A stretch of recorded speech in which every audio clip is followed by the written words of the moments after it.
بسم اللہ الرحمن الرحیم۔ السلام علیکم۔ اللہ تعالیٰ کے فضل کرم اور شکر کے ساتھ آج کی ویڈیو کرتے ہیں شروع۔ آج کی اس ویڈیو میں ہم آپ کو سلطان صلاح الدین ایوبی کے حالات زندگی کے بارے میں بتائیں گے اور ان کی عظیم فتوحات کے بارے میں بتائیں گے۔ سلطان صلاح الدین ایوبی 1138 میں تکریت میں پیدا ہوئے۔ ان کے باپ کا نام نجم الدین ایوب تھا جو قلعہ تکریت کے حاکم تھا۔ عین اس موقع پر جب سلطان کی پیدائش ہوئی ان کے باپ کو اس عہدہ سے سبکدوش کر دیا گیا۔ سلطان کا بچپن اور جوانی کا ابتدائی دور دمشق اور بابلک میں گزرا، جہاں ان کا باپ پہلے عماد الدین پھر نور الدین زنگی کے ماتحت ان علاقوں کا گورنر رہ چکا تھا۔ سلطان نے بابلک کے دینی مدرسوں اور دمشق کے جامعہ مسجد میں تعلیم حاصل کی۔ سلطان کا بچپن سے ہی دینی تعلیم حاصل کرنے کا بے حد شوق تھا۔ ان دنوں صلیبیوں سے مسلمانوں کی جنگیں عروج پر تھیں اور نور الدین زنگی کے کارناموں نے کامیابوں کے جھنڈے گاڑ دیے تھے۔ صلاح الدین کی مجاہدانہ زندگی کا آغاز نور الدین زنگی کے دربار سے ہی ہوا تھا۔ 25 سال کی عمر تک سلطان نے گمنامی مگر پاکیزہ اور بے داغ زندگی گزاری۔ نور الدین زنگی کے دربار میں سلطان صلاح الدین ایوبی کا چچا کوشیر سپہ سالار تھا۔ جب اسے مصر کی مہم پر بھیجا گیا تو اس نے اپنے بھتیجے کا جذبہ جہاد دیکھ کر اسے بھی مہم میں اپنے ساتھ لے لیا۔ جب سلطان نے مخالفین کو شکست دے کر مصر پر مکمل کنٹرول حاصل کر لیا تو نور الدین نے اسے خط لکھا کہ فاطمی خلیفہ کا خطبہ جاری کیا جائے، لیکن سلطان نے معذوری ظاہر کر دی۔ تھوڑے عرصے بعد آسن فاطمی کا انتقال ہو گیا۔ اس کے ساتھ ہی فاطمی خاندان سے جب کوئی بھی حکومت کا دعوے دار نہ رہا تو ان حالات میں 567 ہجری میں مصر میں ایوبی حکومت کی بنیاد پڑی۔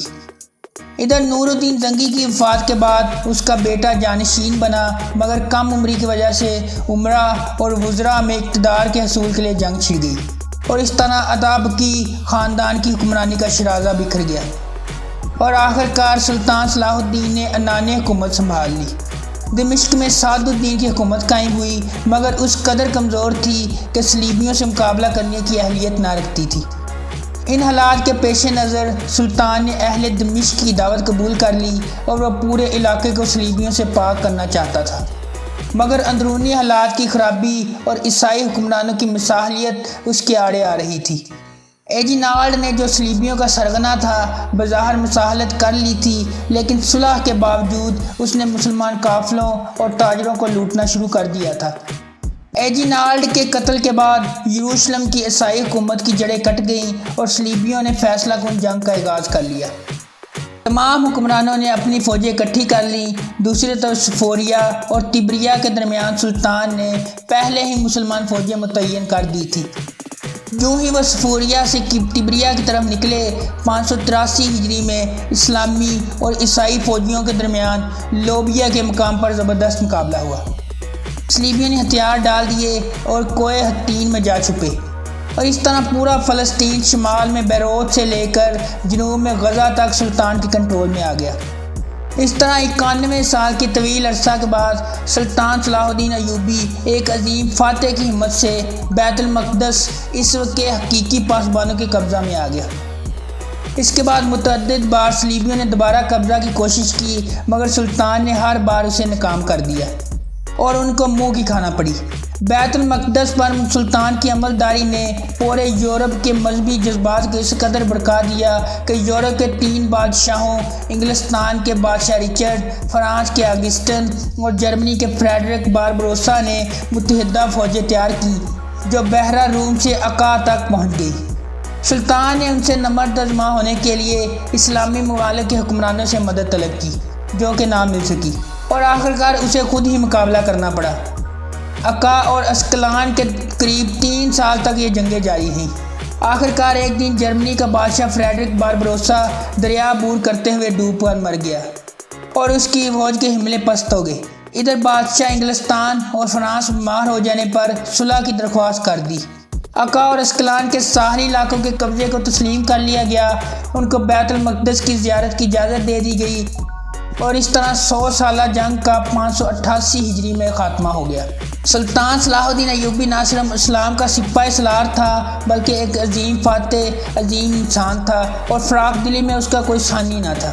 عموماً یہ خیال کیا جاتا ہے کہ جو جنگیں مذہبی بنیادوں پر لڑی جائیں عموماً آتش انتقام سے لبریز ہوتی ہیں اور بعض اوقات فاتحین صبر کا دامن چھوڑ دیتے ہیں۔ سلطان نے ہمیشہ بردباری سے کام لے کر معاملات کو سلجھایا۔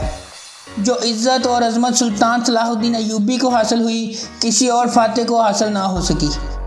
بیت المقدس کی فتح بھی اس عظیم انسان اور مجاہد عظمت کی فراخ دلی اور عظمت کا ثبوت ہے، جس نے بیت المقدس اور عالم اسلام کا تحفظ کر کے مسلمانوں کے کھوئے ہوئے وقار اور عظمت کو دوبارہ بحال کیا۔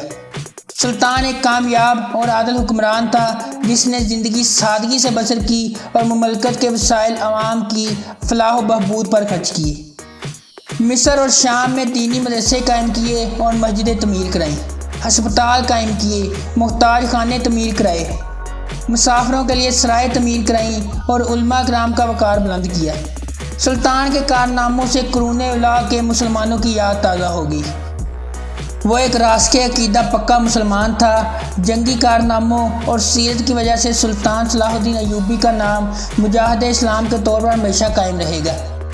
مسلسل حالت جنگ کی وجہ سے سلطان کی حالت خراب ہو گئی اور آخر کار بخار کی وجہ سے اس نے 55 سال کی عمر میں 4 مارچ 1193 کو جان آفریں کے حوالے کر دی۔